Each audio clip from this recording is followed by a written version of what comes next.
do some testing? Are you ready?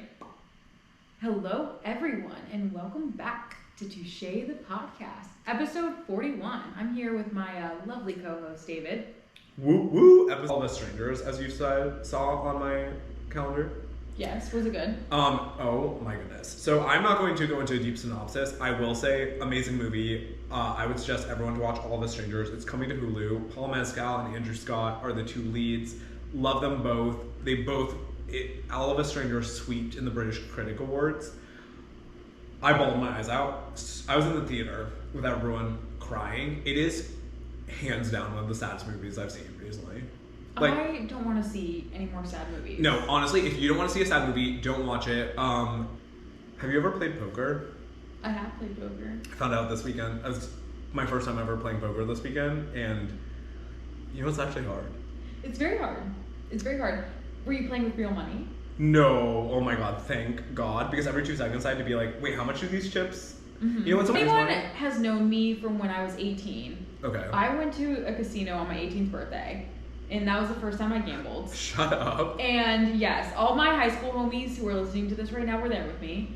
And where'd you go, Choctaw? We did go to Choctaw. And I like it because it's really low buy-ins. The buy-ins, you can get like a blackjack table for like $5 buy-ins. Nice. Vegas, we're talking $50 hands at a minimum. And I'm just not, I've gone through the phase from, You've had a from 18 phase. to like 19 and a half with my gambling phase. I can see that. So I don't gamble anymore. Nice. Not even like one hand. Okay. I've been to Vegas. I feel like we could put you back in there. Oh, you probably could, and then it's gonna be like an addiction all over again. But I went actually to Vegas with Tina and Duke a couple years ago. Oh, interesting. And everyone was gambling and I was not. Oh, look at you. It's like dry January for you. No, I know. And, like, people were playing roulette, they were doing all the games, and they were like, just do one hand. And I was like, you guys don't understand. One hand's gonna turn into 100 hands. And then all of a sudden I'm in rehab. Exactly. So, no thanks. Okay, I'm in Montana. Woo! I flew into Bozeman this past week, and I was there to celebrate one of my best friend's engagements and her now fiance's birthday. So there was multiple celebrations happening this weekend. And though, because when I was flying on my way to Bozeman, yes, I got a middle seat. Ugh. And there was a point where the window and the aisle seat recipients were both keeping their elbows on my armrests. Yeah, no. In your opinion, Middle seat gets both. middle seat gets both armrests. Yeah, you don't get the luxury of the aisle and you don't get the window. So they also both have their own. Exactly. I'm like, you have your other armrest. Leave me alone, Yeah. buddy. You're supposed to like lean towards the armrest that is your own, and then the middle person kind of gets both. Yes, exactly. I was like, this is such common middle seat etiquette. Yeah, anyone who's flown should know that. I know. I think sometimes people just like forget. There's points where I was like kind of fighting people. Yeah. I'm like, okay, you can have the front of the armrest. I'm having the back. 100%. This is gonna be an intimate moment for both of us. But like, no, it's like, what are you doing with your arms? Like keeping them like in? no, I'm literally like a little like lima bean in my seat. I don't know why I said lima bean. No, the middle seat gets both of those armrests. Like there's no positives to the middle seat, so you have to get the armrests. Absolutely. Thank you so much. I wanted to know your opinion. That's so annoying. I'm trying to think of the last time I had a middle seat. It's been a little while, knock on wood. But yeah, no, you get the armrest. Yes, absolutely. I get if people fall asleep by accident and there's like a little bit of drama there, but like no. Right. Which like if you fall asleep and you're not meaning to be an annoying human being, like that's okay. How long was the flight? Like about 3 hours.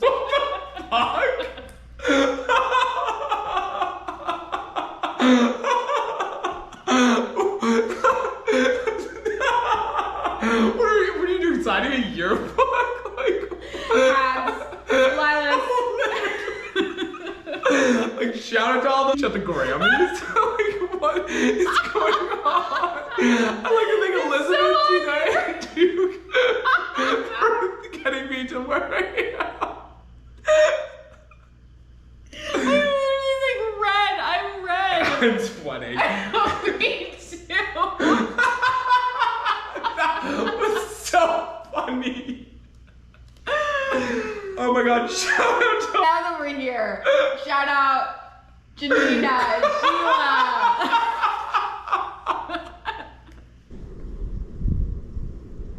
which you should. You should know that I also thought she was going to announce Reputation TV and posted about it. So she got a lot of backlash for using the outlet to promote an album versus like a thank you speech.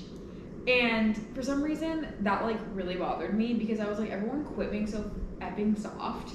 Like, it's literally the Grammys. It's a show about music. It's the perfect place for her to announce that she's gonna release a new album. Yeah, everyone was like, she only focuses on like making money and stuff. And I was like, yeah, she's a billionaire. Obviously, Why she's only wouldn't focusing she? on making money. I think stressful for the artists that were in the room that are now like, oh my god, LOL, now I have another year where I might have to contend against her for album of the year. But just how the cookie crumbles. I mean, she's cranking out insane amounts of music. And I just don't see other artists cranking out the same amount. Like, I would love if everyone came out with a new album every year. Absolutely. I mean, Rihanna, we're waiting. No, literally. Like, let's step it up, babes. Yeah. I'm a fan. But she played the cello with Billy Joel for his performance of his new song. Oh, that's so cool. The song is very Billy Joel-esque. Like, I feel like you can just, like...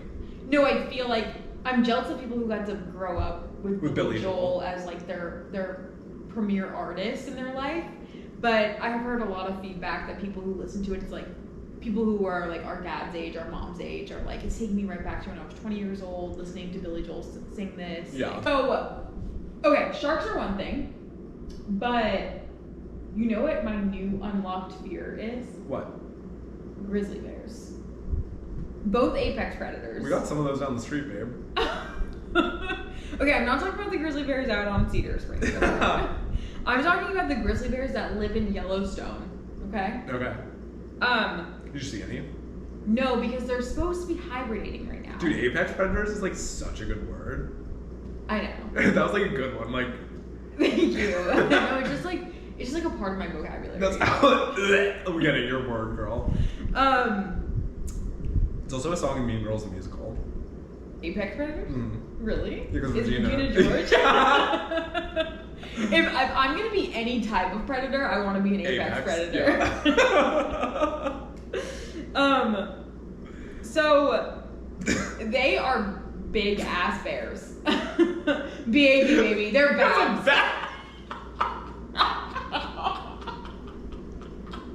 That's what I was like. I love just like, you know, talking about random shit. Yeah, you do. So first of all, they are called grizzly bears for a couple reasons. One, their fur is coarse. Two, they're mean. We've talked about Cocaine Bear. That was our Halloween episode. Yeah. And I talked about watching Cocaine Bear. Yes. This is how I imagine grizzly bears. We talked about it in the Halloween episode. Do you know which? That's the episode that... Top of the food chain. So they hunt large mammals, moose, caribou, bison. Bison are huge. Dude, have you ever seen how big a moose is in real life? They're... In my mind, moose are like as big as meese are as big as... Meese. Okay, meese is like a word in Montana. Like, we kept saying meese. Yeah, because it's not the plural of moose. I didn't know if it was like a bit or We got not. some meese up in here. We played that game Fishbowl. Yeah. And meese was in the fishbowl. I think meese is a real word. No, I'm learning this now. Yeah, it's, like, you got your babs or your meese, like... Where was I going with that? But you were saying that meese are huge. Oh, they're huge. Grizzly bears can take Huge meese ass down. meese hams. Yeah. We got some babs and hams.